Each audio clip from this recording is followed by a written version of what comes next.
హరివంశము శ్రీ గణపతి సచ్చిదానంద స్వామీజీ part 43 యజ్ఞ వరాహ వర్ణనము. శ్రోత అయిన జనమేజయుడు ఇలా ప్రశ్నించాడు. వైశంపాయన మహర్షి విష్ణుమూర్తి వరాహ అవతారం స్వీకరించి భూదేవిని పాతాళ లోకం నుంచి పైకి ఎత్తాడని పెద్దలు చెప్పగా విన్నాను. మీరు కూడా పూర్వం ఒకసారి ఈ విషయాన్ని సూత్రప్రాయంగా ప్రస్తావించారు.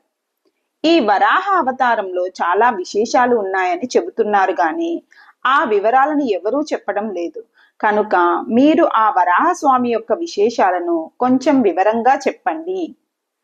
ఆ వరాహస్వామిలో ఉండే ఆత్మ ఏమిటి? ఆ రూపం ఎలా ఉంది? ఆ రూపానికి దేవత ఎవరు? ఆయన చేసిన పనులేమిటి?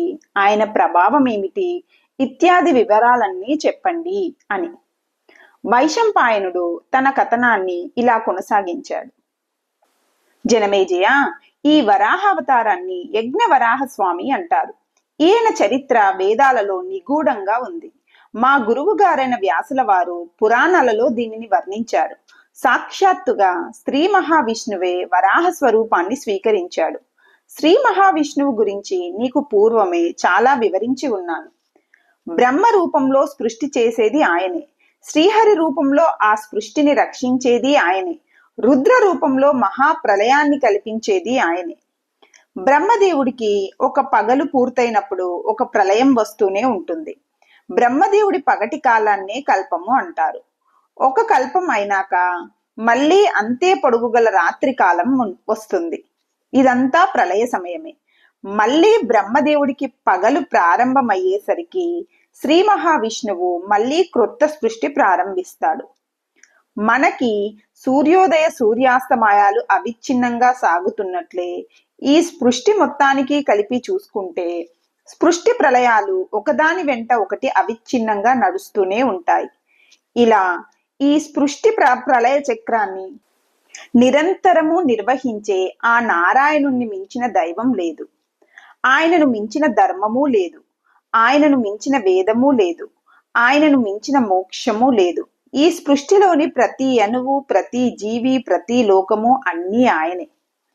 ఆ నారాయణుడు జగత్ సృష్టి చేసిన విధానాన్ని వేదమాత స్వయంగా వర్ణించింది. ఆ వర్ణన ప్రకారం నారాయణ దేవుడు సకల సృష్టికి పూర్వకాలంలో మొదట ఒక పెద్ద బంగారు గుడ్డును సృష్టి చేశాడు. 1000 సంవత్సరాలు అయినాక ఆ నారాయణ దేవుడే ఆ గుడ్డుకి పైన క్రింద పక్కలలోనూ కొన్ని చిల్లులు పెట్టాడు. వాటిలో పై చిల్లే ఆకాశం. ఇదే పుణ్యాత్ములు స్వర్గానికి ప్రయాణించే దారి. క్రింది చిల్లే రసాతల లోకం. ఆ గుడ్డు చుట్టూ ఉన్న చిల్లులే దిక్కులు, విదిక్కులు. ఇలా చిల్లులు పెట్టడంలో ఊడిపడ్డ ఆ అండపు రేకులే మబ్బులుగా మారాయి. ఆ గుడ్డు మధ్యలో చిక్కటి రసం ఉంది. గుడ్డుకు చేసిన చిల్లుల ద్వారా ఆ రసం క్రిందికి కారింది. కారిన ఈ రసం భూమి మీద పడి ఒక ఘన రూపాన్ని పొందింది. రసానికి కొత్తగా ఘన రూపం వచ్చింది కనుక ఈ రూపాన్ని జాత రూపం అన్నారు. జాత రూపం అంటే కొత్తగా పుట్టిన రూపం అన్నమాట. ఇదే బంగారం. అప్పటికి మహా జలరాశిలో తేలుతున్న భూమి మీద ఈ రసబిందువులు పడిన చోటల్లా గొప్ప గొప్ప పర్వతాలు పుట్టాయి. ఆ పర్వతాల సంఖ్య మరీ పెరిగిపోయి ఆ బరువుకు తట్టుకోలేక ఆ భూమి నీళ్లల్లో క్రిందికి మునిగిపోవడం ప్రారంభించింది. ఆ మునగడం భూమి రసాతల లోకంలో దాకా వెళ్ళిపోయింది. ఇది గమనించిన నారాయణ దేవుడు జాలిపడి, అరరే, ఈ భూమి నా ద్రవపు బరువును తట్టుకోలేక ఊబిలో పడ్డ ఆవులాగా రసాతల లోకంలోకి వెళ్ళి కూరుకుపోతోందే, అయ్యో పాపం అన్నాడు. ఆ మాటలు విన్న భూదేవి తెలివి తెచ్చుకొని ఆ పరమాత్మను ఇలా స్తోత్రం చేయసాగింది. ఓ అమిత పరాక్రమ, ఓ త్రివిక్రమ స్వరూప, నృసింహ స్వరూప, ధనస్సు, చక్రము, ఖడ్గము, గదలను ధరించిన చతుర్భుజ పురుషోత్తమ, నీకు నమస్కారము. స్వామి, ఈ జగత్తులో ప్రతి పదార్థాన్ని ధరించేవాడివి అనగా క్రిందికి పడిపోకుండా నిలబెట్టేవాడివి, పోషించేవాడివి కూడా నిజానికి నువ్వే. నువ్వు మోసిన దానిని నేను మళ్ళీ మోస్తూ ఉంటాను. నువ్వు మోయకపోతే నేను ఒక అణువును కూడా మోయలేను. ప్రతి కల్పంలోనూ నాకు కష్టం వస్తూనే ఉంది. నువ్వు నాకు గుర్తు వచ్చేదాకా ఆ కష్టం పోకుండా నిలబడే ఉంటోంది. నిన్ను గుర్తుకు తెచ్చుకొని నిన్ను శరణు వేడినప్పుడు మాత్రమే ఆ కష్టం పోతోంది. ఇలాంటి అనుభవం నాకు కొన్ని వందల సార్లు జరిగింది ఓ దేవా, అందుకనే నేనిప్పుడు నిన్ను మనసారా శరణు వేడుతున్నాను అని. భూదేవి ప్రార్థన విన్న నారాయణ ప్రభువు, భూదేవి భయపడకు, నువ్వు కోరుకున్న స్థానాన్ని నువ్వు పొందేటట్లు నిన్ను నేను పైకెత్తుతాను అని అభయం ఇచ్చాడు. ఇలా అభయం ఇచ్చిన ఆ భగవానుడు ఆ భూదేవిని పైకెత్తడం కోసం ఏ రూపం స్వీకరిస్తే బాగుంటుందా అని కొంచెం ఆలోచించాడు. వెంటనే యజ్ఞవరాహ స్వరూపాన్ని స్వీకరించి ఈ మహాజలంలో జలక్రీడ చెయ్యాలనే ఆయనకు సరదా కలిగింది. జనమేజయ, వరాహం అంటే ఇది మామూలు వరాహం కాదు, ఇది యజ్ఞ వరాహం. దీని వివరాలు కొన్ని చెబుతాను విను. ఈ యజ్ఞ వరాహ స్వామి యొక్క పొడుగు 10 యోజనాలు, ఎత్తు 100 యోజనాలు, 4 వేదాలే దీనికి 4 పాదాలు. యజ్ఞాలలో ఉండే యూప స్తంభాలే దీని కోరలు. యూప స్తంభము అంటే యజ్ఞశాలలో ఉండే మంత్రపూతమైన స్తంభాలు. వీటికే యజ్ఞ పశువులను బంధించి ఉంచుతారు. రకరకాల యజ్ఞాలే దాని దంతాలు. ఆ యజ్ఞాలలో అగ్నిచయనము అనే యజ్ఞం దానికి ముఖం, అగ్నిదేవుడే దాని జీహ్వ, దర్పాలే దాని రోమాలు, ఓంకారమే దాని శిరస్సు, రాత్రింబవల్లే దాని కళ్ళు, వేదాంగాలే దాని చెవులకు తగిలించుకున్న కుండలాలు, ఆజ్యమే దాని ముక్కు, శృవము అనే హోమ పరికరమే దాని మోర, సామవేద ఘోషే దాని కంఠస్వరం, క్రమగతులు వ్యతిరేక గతులు అనే వేద పఠన ప్రక్రియలే ఆ వరాహమూర్తికి సత్కారాలు. సత్రములు అనబడే యజ్ఞ ప్రక్రియలు దానికి మడమలు. యజ్ఞాలలో వినియోగించే పశువులు దాని మోకాళ్ళు. యజ్ఞాలలో సామగానాలు చేసే ఉద్గాత దానికి పేగు. సృష్టిలో ఉండే బీజాలు ఔషధాలు అన్నీ దానికి లభించే మహాఫలాలు. వాయువు దాని మనస్సు, సోమరసమే దాని రక్తం. యజ్ఞ వేదికలు దాని భుజాలు, యజ్ఞాలలోని హావిస్సులు దాని ఒంటికి పూసుకునే గంధం. హవ్యము కవ్యము అనబడే హోమ ద్రవ్య విశేషాలు దాని నడకలో వేగాలు. యజ్ఞశాలలోని పత్నిశాల దాని ప్రధాన దేహం, యజ్ఞ దక్షిణ దాని హృదయం. యజ్ఞాలలోని ఉపాకర్మలు దాని పెదవులకు పూసుకునే అలంకారాలు. యజ్ఞాలలోని ప్రవర్గ్యములు అనే క్రియలు దాని బొడ్డుకి అలంకారాలు. వేదాలలోని ఛందస్సులు అది నడిచే దారులు. రహస్య విద్యలైన ఉపనిషత్తులు అది కూర్చునే ఆసనాలు. దాని నీడే దాని పత్ని. ఇటువంటి సర్వ వేద సర్వ యజ్ఞమయమైన వరాహ స్వరూపమే శ్రీ మహావిష్ణువు యొక్క యజ్ఞ వరాహ అవతారం.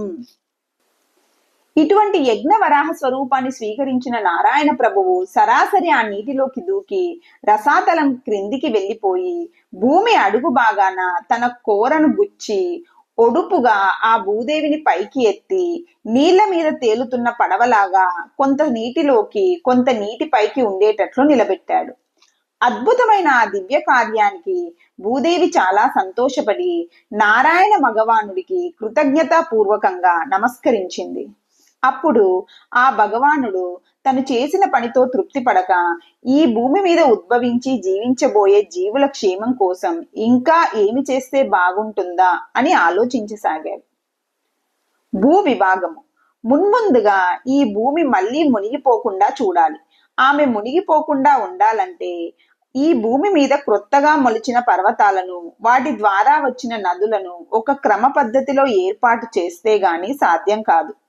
అందువల్ల ఆ భగవానుడు ఈ పర్వతాల నదుల క్రమబద్ధీకరణ గురించి, వాటి యొక్క వైశాల్యాల గురించి, మార్గాల గురించి చాలాసేపు ఆలోచించి చివరికి భూమికి 4 దిక్కులా కొన్ని ప్రధాన పర్వతాలను, మధ్యలో ఉప పర్వతాలను, వాటిలో నుంచి ప్రవహించే నదులను, అవి సముద్రంలో కలిసే మార్గాలను నిర్మించడం మొదలుపెట్టాడు.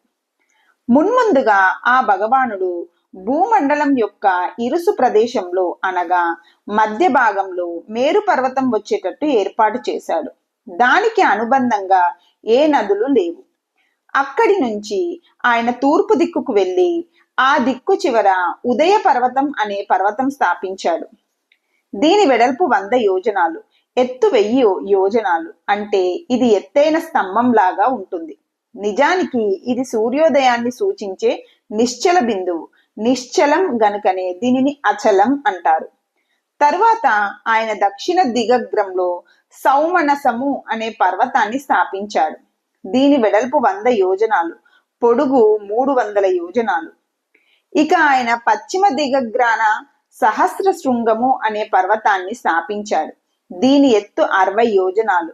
దీనిలో తను ఉండేందుకు ఒక ప్రత్యేక స్థానాన్ని ఏర్పాటు చేసుకున్నాడు. తరువాత ఆయన ఉత్తరాగ్రాన హిమాలయ పర్వతాన్ని స్థాపించాడు. ఇది అన్నింటికంటే ఎత్తైనది. భగవానుడు ఈ పర్వతాలు అన్నింటిలోనూ కూడా రకరకాల వృక్షాలను, రత్నాలను, గుహలను, చర్యలను, ధాతువులను ఏర్పాటు చేశాడు. హిమాలయంలో విశేషించి గంగా అనే పుణ్య నదిని స్థాపించాడు. ఇక భగవానుడు పూర్వ దిక్కున ప్రవహించే నదులను వేల వేలుగా ఏర్పాటు చేసి వాటి ద్వారా వాటి పరివాహక ప్రాంతాలన్నింటినీ సస్యశ్యామలాలుగా చేశాడు. ఆ తర్వాత వరాహ రూప శ్రీహరి మళ్ళీ దక్షిణ దిక్కుకు వెళ్ళి అక్కడ కొన్ని విశేషమైన పర్వతాలను స్థాపించాడు. వాటిలో కుంజర పర్వతము, వృషభ పర్వతము, మహేంద్ర పర్వతము, మలయ పర్వతము, మైనాక పర్వతము అనేవి ముఖ్యమైనవి. తరువాత శ్రీహరి ఉత్తర దక్షిణాల మధ్యకు వచ్చి అక్కడ వింధ్య పర్వతాన్ని స్థాపించాడు. అన్ని పర్వతాలలోనూ సెలయేళ్లు, చిరునదులు ఉన్నప్పటికీ వింధ్య పర్వతంలో శ్రీహరి భగవానుడు పయోదార అనే దక్షిణముఖ ప్రవాహం గల సువిశాలమైన మహానదిని ఏర్పాటు చేశాడు. ఇక శ్రీహరి పశ్చిమ దిక్కుకు వెళ్ళి ఇక్కడ కొన్ని వేల చిన్న చిన్న పర్వతాలను, వాటిలో కొన్ని పెద్ద పర్వతాలను ఏర్పాటు చేశాడు. వీటిలో వరాహస్వామి తన సొంత పేరుతో ఏర్పాటు చేసుకున్న వరాహ పర్వతము, అస్తగిరి, శంఖాకారంలో ఉన్న శంఖ పర్వతము ముఖ్యమైనవి. ఈ శంఖ పర్వతం మీద పారిజాత వృక్షాలను ఏర్పాటు చేశాడు. ఇక వీటిలో అస్తగిరి అనేది తూర్పున ఉన్న ఉదయ పర్వతానికి ఎదురుగా సూర్యాస్తమయాస్తనాన్ని సూచించే అస్తమయ పర్వతం. ఈ దిక్కులో చాలా నదులను కూడా ఏర్పాటు చేశాడు. వాటిలో ఘృతధారా నది ముఖ్యమైనది. ఇక వరాహస్వామి మళ్ళీ ఉత్తర దిక్కుకు వెళ్ళి అక్కడ ఉన్న హిమాలయ పర్వతానికి తోడుగా అనేక నూతన పర్వతాలను స్థాపించారు. వాటిలో సౌమ్య పర్వతం విశిష్టమైనది. ఎందుకంటే దీని కాంతి సూర్యుడి కంటే ఎక్కువగా ఉంటుంది. దీని దగ్గరికి వచ్చేసరికి సూర్యుడే వెలవెలపోతూ ఉంటాడు. ఇక ఈ దిక్కున ఉన్న పర్వతాలలో మందర పర్వతము, గంధమాదన పర్వతము, త్రికూట పర్వతము, పుష్కర పర్వతము, కైలాస పర్వతము అనేవి ప్రసిద్ధమైనవి. వీటిలో గంధమాదన పర్వతం మీద నేరేడు వృక్షాలను అధిక సంఖ్యలలో ఏర్పాటు చేశాడు. ఈ దిక్కులో ఉన్న నదులలో గంగ తర్వాత మధురా నది ప్రసిద్ధమైనది. వరాహస్వామి ఆ పర్వతాలన్నింటికీ రెక్కలు ఉండేటట్లు వాటికి కామరూప ధారణ శక్తి, అంటే ఏ రూపం కావాలనుకుంటే ఆ రూపం పొందగల శక్తి ఉండేటట్లు ఏర్పాటు చేశాడు. ఇలా భూమి ఉద్ధరణ తర్వాత భూరక్షణ కోసం భూభాగ విభాగం చేసిన వరాహస్వామి ఆ తర్వాత భూమి మీద, దాని చుట్టూ ఉన్న ఆకాశం మీద జీవుల సృష్టి, అభివృద్ధి కూడా జరగటానికి ఏం చేయాలా అని ఆలోచించాడు. జగత్ సృష్టి వర్ణన. ఇలా యజ్ఞ వరాహస్వామి ఆలోచిస్తూ ఉండగానే ఆయన నోట్లో నుంచి ఒక దివ్య పురుషుడు బుడుంగున బయటకు వచ్చాడు. వచ్చిన ఆ పురుషుడు స్వామి ప్రక్కన వినయంగా నిలబడి, దేవదేవా, నేనేం చేయను అని వినయంగా అడిగాడు. ఆ మాటకు సమాధానంగా వరాహస్వామి, నిన్ను నువ్వే విభాగం చేసుకో అనేసి ఉన్నట్టుండి మాయమైపోయాడు. కొత్తగా పుట్టిన పురుషుడు ఇటు అటు వెతికినా ఆయన కనిపించలేదు. ఆ దివ్య పురుషుణ్ణి వేదాలు హిరణ్య గర్భుడని, ప్రజాపతి అని, భువనాధిపతి అని వ్యవహరించాయి. సృష్టిలో మొదట ఆవిర్భవించిన జీవి ఈయనే కనుక యజ్ఞాలలోని మొదటి భాగం ఈయనకే చెందాలని కూడా వేదాలే నిర్ణయించాయి. అలాంటి హిరణ్య గర్భుడు అయోమయంలో పడిపోయి, ఈ స్వామి నన్ను నేనే విభాగం చేసుకోవాలి అన్నాడే కాని ఎలా చేసుకోవాలే చెప్పలేదే అని ఆలోచిస్తూ ఉండిపోయాడు. ఆయన ఇలా ఆలోచిస్తూ ఉండగానే అంతర్ధానమైన వరాహ భగవానుడు భూమి, ఆకాశము, స్వర్గము కూడా నిండిపోయేటట్లుగా ఓం అని ఒక పెద్ద నాదాన్ని ఉచ్చరించాడు. ఆ నాదాన్ని విన్న దివ్య పురుషుడు అదే నాదాన్ని తను కూడా జపించడం మొదలు పెట్టాడు. ఆయన ఓంకారాన్ని జపిస్తూ ఉండగా ఆయన హృదయంలో నుంచి పరమ పవిత్రమైన వషత్కారం ఆవిర్భవించింది. ఆ తర్వాత భూహ్ భువః సువహ్ అనే 3 గొప్ప మంత్రాలు ఆవిర్భవించాయి. వీటినే మహావ్యాహృతులు అంటారు. ఆ తర్వాత 24 అక్షరాల గాయత్రి మంత్రం ఆవిర్భవించింది. ఈ మంత్ర దేవతని గాయత్రీ దేవి అని, సావిత్రి దేవి అని, వేదమాత అని కూడా అంటూ ఉంటారు. ఆ తర్వాత ప్రజాపతి అయిన హిరణ్య గర్భుడు గాయత్రి మంత్రాన్ని బాగా భావన చేస్తూ జ్ఞానమయ స్థితిలో ఉండగా ఆయనలో నుంచి ఋగ్యజు సామ అధర్వణ వేదాలు అనే 4 వేదాలు ఆవిర్భవించాయి. ఆ తర్వాత హిరణ్య గర్భుడు తన మనస్సంకల్పం చేత సనుడు, సనకుడు, సనాతుడు, సనందుడు, సనత్కుమారుడు, 2వ సనతుడు అనే 6 మానస పుత్రులను సృష్టి చేశాడు. వీరే సృష్టి మొత్తానికి జ్యేష్ఠ సోదరులు. హిరణ్య గర్భుణ్ణి, ఇక ముందు అవతరించబోయే కపిల మహర్షిని, ఇప్పుడు చెప్పిన 6 మొత్తం 8 మందిని యోగ విద్యకు ఆచార్యులుగా యోగ శాస్త్రవేత్తలు ఉపాసన చేస్తూ ఉంటారు. ఆ తర్వాత బ్రహ్మదేవుడు గృహస్థ కర్మ విధానం ద్వారా సృష్టి విస్తరణ చేసేందుకోసం మరో 8 మంది మానస పుత్రులను సృష్టి చేశాడు. వీరే మరీచి, అత్రి, పులస్త్యుడు, పులహుడు, క్రతువు, భృగువు, అంగిరసుడు, మనువు అనేవారు. వీరు సృష్టిలో జన్మించబోయే జీవులందరికీ పితృస్థానీయులు. జనమేజయ, ఇక్కడ నీకు ఒక ముఖ్యమైన సృష్టి రహస్యాన్ని చెప్పవలసి ఉంది. ఇప్పుడు నేను చెప్పిన మహర్షులు అంతా ఈ కల్పకాలం అంతా జీవించి ఉంటారు. అంటే ఈ బ్రహ్మదేవుడి యొక్క ఈ పగటి కాలం అంతా జీవించి ఉంటారు. ఆ పగలు పూర్తి కాగానే వాళ్ళు ముక్తి పొందేస్తారు. ఆ తర్వాత పై కల్పంలో మళ్ళీ ఇలాంటి పేర్లతో ఇలాంటి మహర్షులే జన్మించి ఆ కల్పపు సృష్టి నిర్వహణ చేస్తారు. వీరు ఎక్కడి నుంచి వచ్చారయ్యా అంటే పూర్వకల్పంలోని కొందరు ఉత్తమ తపస్సాధకులై పై కల్పంలో సనకాది నామధేయాలతోనూ మరీచి, అత్రి ఇత్యాది నామధేయాలతోనూ జన్మిస్తూ ఉంటారు. అది వారు చేసుకున్న కర్మశేషానికి ఫలితం. అయితే జీవుల కర్మశేషాలన్నీ అన్ని కల్పాలలోనూ 100కి 100 పాళ్ళు ఒకే రకంగా ఉండవు. అందుచేతనే ప్రతి కల్పంలోనూ మళ్ళీ ఇవే పేర్లు వస్తున్నా అక్కడక్కడ కొన్ని మార్పులు కనిపిస్తూ ఉంటాయి. అలాగే వారి జీవిత చరిత్రల్లో కూడా కొద్దిపాటి మార్పులు కనిపిస్తూ ఉంటాయి. ఇందుకు నిదర్శంగా ఈ వరాహ కల్పంలో పుట్టిన మహర్షుల పేర్లను, వాళ్ళ సంతానాల వివరాలను మీకు అందిస్తాను. ఇవన్నీ పూర్వం చెప్పినవి లాగానే కనిపిస్తూ ఉంటాయి, కానీ మధ్య మధ్యలో తేడాలు ఉంటూ ఉంటాయి. అందువల్ల పునరుక్తి అనుకోకుండా నేను చెప్పే పేర్లని జాగ్రత్తగా విను. వాటిల్లో వస్తున్న మార్పులను గమనించు. ఈ కల్పంలో బ్రహ్మదేవుడు తన కుడి చేతి బొటన వ్రేలు నుంచి దక్ష ప్రజాపతిని, ఎడమ చేతి బొటన వ్రేలు నుంచి అతడి భార్యని సృష్టి చేశాడు.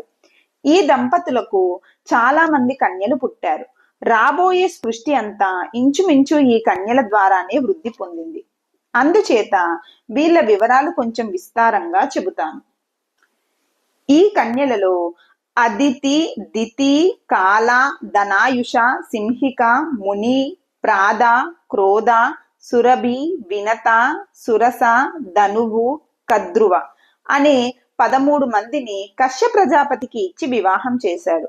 జనమేజయ, దంపతులు అనంగానే వారు ఈనాటి మానవ దంపతుల వంటి వారు అనుకోకు. వీరంతా తపోమయ మూర్తులు. దేవతల దగ్గర నుంచి క్రిమికీటకాల దాకా గల సమస్త జీవులను భూమి మీద అవతరింప చేయటం కోసం జన్మించిన మహాత్ములు. అందుకే వీరి ప్రవర్తన సామాన్య మానవుల ప్రవర్తన కంటే కొంచెం భిన్నంగా నడుస్తూ ఉంటుంది. ఈ సృష్టి రహస్యాలు తెలిసిన వాడు కనుకనే దక్ష ప్రజాపతి రాబోయే జీవ సృష్టిని దృష్టిలో ఉంచుకొని తన కన్యలలో 10 మందిని మను ప్రజాపతికి ఇచ్చి వివాహం చేశాడు. వారే అరుంధతి, వసువు, యామి, లంబ, భానువు, మరుత్వతి, సంకల్ప, ముహూర్త, సాధ్య, విశ్వ అనేవారు. ఆ తర్వాత కీర్తి, లక్ష్మి, ధృతి, పుష్టి, బుద్ధి, మేధ, క్షమ, మతి, లజ్జ, వసువు అనే 10 మందిని ధర్ముడికి ఇచ్చి వివాహం చేశాడు. దక్షుడికి నక్షత్ర కన్యలు అనే పేరుతో 27 మంది కన్యలు ఉన్నారు. వీరిని ఆయన అత్రిపుత్రుడైన చంద్రుడికి ఇచ్చి వివాహం చేశాడు. జనమేజయ, ఇప్పటికీ 55 మంది స్త్రీల పేర్లు, 4 పురుషుల పేర్లు చెప్పాను. వీరందరూ 4 కుటుంబాలుగా విభాగమయ్యారని చెప్పాను. ఇక ఈ కుటుంబాలలో జన్మించిన సంతానం గురించి చెబుతాను. వీరిలో కశ్యపుడు, అదితి అనే దంపతులకు ద్వాదశాదిత్యులు జన్మించారు. వీరే అర్యముడు, వరణుడు, మిత్రుడు, పూష, దాత, పురంధరుడు, త్వష్ట, భగుడు, అంశువు, సవిత, పర్జన్యుడు, విశ్రుతుడు అనేవారు. కశ్యప దితి దంపతులకు హిరణ్యకశిపుడు, హిరణ్యాక్షుడు అని 2 పుత్రులు జన్మించారు. దితికి జన్మించిన వారు కనుక వీరు దైత్య జాతి వారు. వీరిద్దరూ మహావీరులే. ఇద్దరూ తపస్సులో కశ్యపుడికి సమానమైన వారే. వీరిద్దరిలో హిరణ్యకశిపుడికి ప్రహ్లాదుడు, సంహ్లాదుడు, హ్లాదుడు, అనుహ్లాదుడు, అనుహ్రాదుడు అని 5 పుత్రులు జన్మించారు. ఈ 5 పెద్దవాడైన ప్రహ్లాదుడికి విరోచనుడు, జంబుడు, సుజంబుడు అని 3 పుత్రులు. వీరంతా మహావీరులే. వీరిలో విరోచనుడి పుత్రుడి పేరు బలి. ఇతడే బలి చక్రవర్తి. ఇతడి పుత్రుడు బాణాసురుడు. ఇతడి పుత్రుడి పేరు ఇంద్రదమనుడు. కశ్యపాదను దంపతులకు చాలా మంది సంతానం కలిగారు. ధనుపుత్రులు కనుక వీరిని దానవులు అన్నారు. వీరిలో విప్రచిత్తి అనేవాడు వీళ్ళ రాజు. కశ్యప క్రోధ దంపతులకు చాలా సంతానం కలిగింది. ఈ వంశం కూడా పుత్ర పౌత్ర పరంపరతో బాగా వృద్ధి చెందింది. వీరిని క్రోధవశులు అనే సామూహిక నామంతో పిలుస్తూ ఉంటారు. వీరంతా క్రూర స్వభావులు, క్రూర కర్ములు. కశ్యప సింహిక దంపతులకు రాహువు అనే ఒకడే పుత్రుడు. సూర్య చంద్ర గ్రహణాలను కల్పించే రాహువు ఇతడే. కశ్యప కాల దంపతులకు కూడా చాలా సంతానం కలిగింది. వీరంతా యముడిలాగా మహావీరులు, మహాభయంకరులు, నల్లని ఆకారం కలవారు. కశ్యప కద్రువ దంపతులకు నాగజాతి వారు జన్మించారు. వీరిలో ఆదిశేషుడు, వాసుకి, తక్షకుడు అనేవారు ముఖ్యులు. వీరంతా స్వతసిద్ధంగా ధర్మాత్ములు, వేదవేత్తలు, లోహహిత కాంక్షులు. తమను ఉపాసించిన వారికి వరాలు ఇస్తూ ఉంటారు. కోరిన రూపాన్ని ధరించగల శక్తి వీరికి ఉంది. కశ్యప వినత దంపతులకు తార్క్ష్యుడు, అరిష్టనేమి, గరుడు, అరుణుడు, ఆరుణి అని 5 పుత్రులు. వీరంతా పక్షి జాతి వారు. కశ్యప ప్రాద దంపతులకు 8 మంది అప్సరసలు జన్మించారు. అప్సరసలు అంటే దేవతల నాట్యకర్తలే. వీరే అనవద్య, మనువు, వంశ, అనూన, అరుణప్రియ, అనుగ, సుప్రభ, బాసి అనేవారు. కశ్యప మహర్షికి ముని అనే భార్య యందు కొంతమంది అప్సరసలు, కొంతమంది గంధర్వులు జన్మించారు. వీరిలో అలంబుస, మిశ్ర, కేశి, పుండరిక, తిలోత్తమ, సురూప, లక్షణ, క్షేమ, రంభ, మనోరమ, అసిత, సుబాహు, సువృత్త, సుముఖి, సుప్రియ, సుగంధ, సురస, ప్రమాదిని, కాశ్య, శారద్వతి అనేవారు అప్సరసలు. విశ్వ, వసు, భరణి అనేవారు గంధర్వులు. మరికొంతమంది అప్సరసలను బ్రహ్మదేవుడు మానస పుత్రికలుగా సృష్టి చేశాడు. వారే మేనక, సహజన్య, పర్ణిక, పుంజికస్థల, ఘృతస్థల, ఘృతాచి, విశ్వాచి, ఊర్వశి, అనుమ్లోచ, ప్రమ్లోచ, మనోవతి అనేవారు. కశ్యప సురభి దంపతులకు అమృతము, బ్రాహ్మణులు, గోవులు, రుద్రులు అని 4 సంతానం. ఇక్కడి వరకు కశ్యప సంతానాన్ని గురించి చెప్పాను. ఇక మను ప్రజాపతి యొక్క సంతానం గురించి చెబుతాను. మను విశ్వ దంపతులకు విశ్వే దేవతలు జన్మించారు. మను సాధ్య దంపతులకు సాధ్యులు జన్మించారు. మను మరుత్వతి దంపతులకు మరుత్వంతులు జన్మించారు. అంతేకాక భూమి మీద విషమంగా అంటే ఎగుడు దిగుడుగా ఉన్న పదార్థాలన్నీ వీరికే జన్మించాయి. మను వసు దంపతులకు వసువులు జన్మించారు. మను బాను దంపతులకు బానువులు అనేవారు జన్మించారు. మను ముహూర్త దంపతులకు ముహూర్తాజులు అనేవారు జన్మించారు. మను లంబ దంపతులకు ఘోష అనే కన్య కలిగింది. మను యామి దంపతులకు నాకవీతి అనే కన్య జన్మించింది. మను సంకల్ప దంపతులకు సంకల్పుడనే పుత్రుడు జన్మించాడు. ఇక ధర్ముడి సంతానం గురించి చెబుతాను. ధర్మ లక్ష్మి దంపతులకు కాముడు అనే పుత్రుడు జన్మించాడు. కాముడి భార్య పేరు రతి. రతి మన్మధులకు యశస్సు హర్షుడు అనే ఇద్దరు పుత్రులు జన్మించారు. ఇక చంద్ర సంతానం గురించి చెబుతాను. చంద్ర రోహిణి దంపతులకు వర్చస్సు అనే కొడుకు కలిగాడు. ఇతడికే మరో పేరు బుధుడు. బుధుడికి ఊర్వశి యందు పురూరవుడు అనే పుత్రుడు జన్మించాడు. జనమేజయ, దక్ష కన్యలలో కొంతమంది సంతానం గురించి నేను చెప్పనే లేదు. చెప్పిన వారి వంశ పరంపరను కూడా చెప్పలేదు. ఇప్పటికే విస్తారం ఎక్కువైందని తగ్గించేస్తున్నాను. సారాంశమైన మాట ఏమిటంటే, యజ్ఞవరాహ స్వామి యొక్క నోటిలో నుంచి పుట్టిన బ్రహ్మదేవుడు కశ్యపాదుల ద్వారా ఈ విధంగా జీవజాతులను మాత్రమే కాక వృక్షాలను, ఔషధాలను, నదులను, పర్వతాలను, యజ్ఞాలను, ఇలా జీవజాతి జీవనానికి కావలసిన సమస్త పదార్థాలను సృష్టి చేశాడు. ఇలా త్రిలోక జీవుల సృష్టి పూర్తి అయినాక వీరిలో ఎవరికి ఏ పదవులు ఇస్తే సృష్టి నిర్వహణ బాగా జరుగుతుందా అని బ్రహ్మదేవుడు ఆలోచించి ఆ పదవీ వ్యవస్థను కూడా చేశాడు. అది కూడా సంగ్రహంగా చెబుతాను.